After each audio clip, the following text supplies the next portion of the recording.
Hey, this is Russ. You know, your bad knee affects more than just you. It does. I know that for me, it affects my wife. You may be wondering why that is. Well, a couple things. I know that before I had the knee replacement done, I spent a lot of time on a mobility scooter. Not that I couldn't walk, I could walk just fine, actually. In fact, I've said before in the past that if you watched me walk short distances, maybe a couple blocks or something like that, you would never even think I even had a knee issue. I walked perfectly fine. I don't now, not after the knee replacement. It made it worse.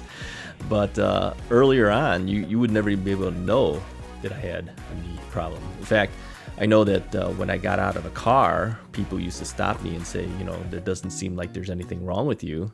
Why are you parking in a handicap zone? Little do they know sometimes, right? But yeah, I could walk around and it would look perfectly fine. But giving some additional walking time, yeah, I would be hobbling. I can't walk long distances. That's when it really starts affecting my knee and my hips. And they say there's nothing wrong with my hips because it's just that your knees are so bad that it's forcing you to walk differently and then your hips hurt. Yeah, well, we'll see if they're right. I'm hoping the knees are the only things and not the hips too down the road. Anyways, so I would take mobility scooters to get around, especially when I did my photography field trips with my students. I'd be rolling around in the scooter while they're walking. And I'll tell you, after 3 hours of photography field trip, those guys are hurting and I'm still rolling.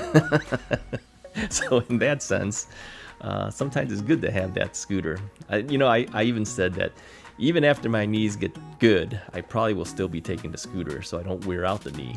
If you use your knee a lot, you eventually will wear out the artificial knee, and then eventually you will need an update to your knee. You don't have to take that thing out and put a new one in there.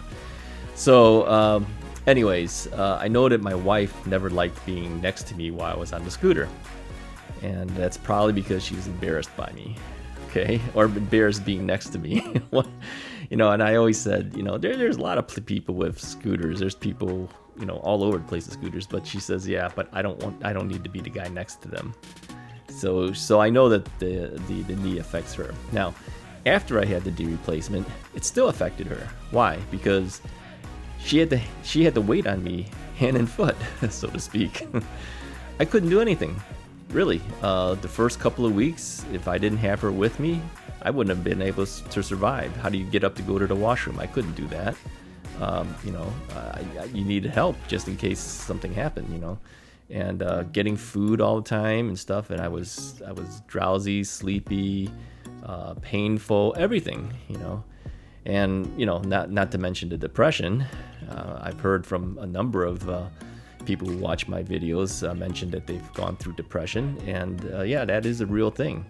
So I'm sure that, that affected her too, seeing that I'm not happy and things going on. So your knee replacement affects more than just you. It affects your family members too.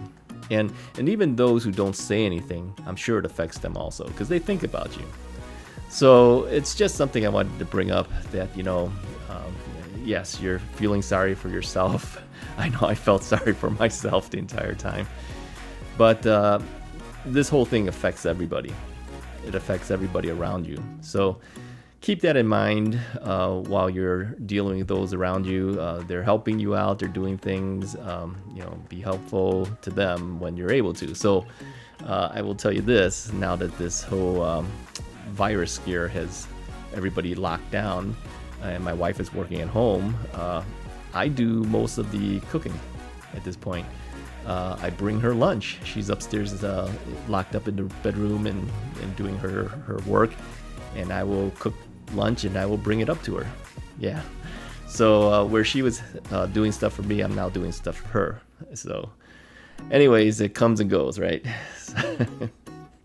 I think I will do a video one day to show you guys how I go up and down stairs.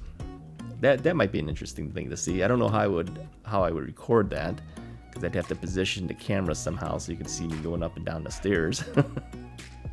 But okay, even if I don't do the video, let me tell you this real quickly. I can go upstairs relatively quickly now, all right? And that's 1 foot after the next, not 1 foot at a time. You know, like how a little kid goes up the stairs 1 foot at a time. I had to do that for a long time, but now I can do 1 foot after the next if I hold on to the hand railing with one hand and if I have my cane in the other hand. Now, by doing it that way, I have some support and stability on both sides. I can slowly get 1 foot after the next and go up. It's still stiff as I'm doing it, but going down the stairs, nah, it's 1 foot at a time. Not 1 foot, the same foot down first, I should say. So the bad foot always goes down first, and then you follow by the good one, bad one, good one, bad one, good one. So it's takes me more than twice as long to get downstairs as it is, you know, as you would normally get up and downstairs. But going upstairs, I'm doing better, so that's a good thing. Anyways, if you like the video, hit the like button, hit the subscribe button, hit the share button, hit all the buttons, and I will talk to you guys next time.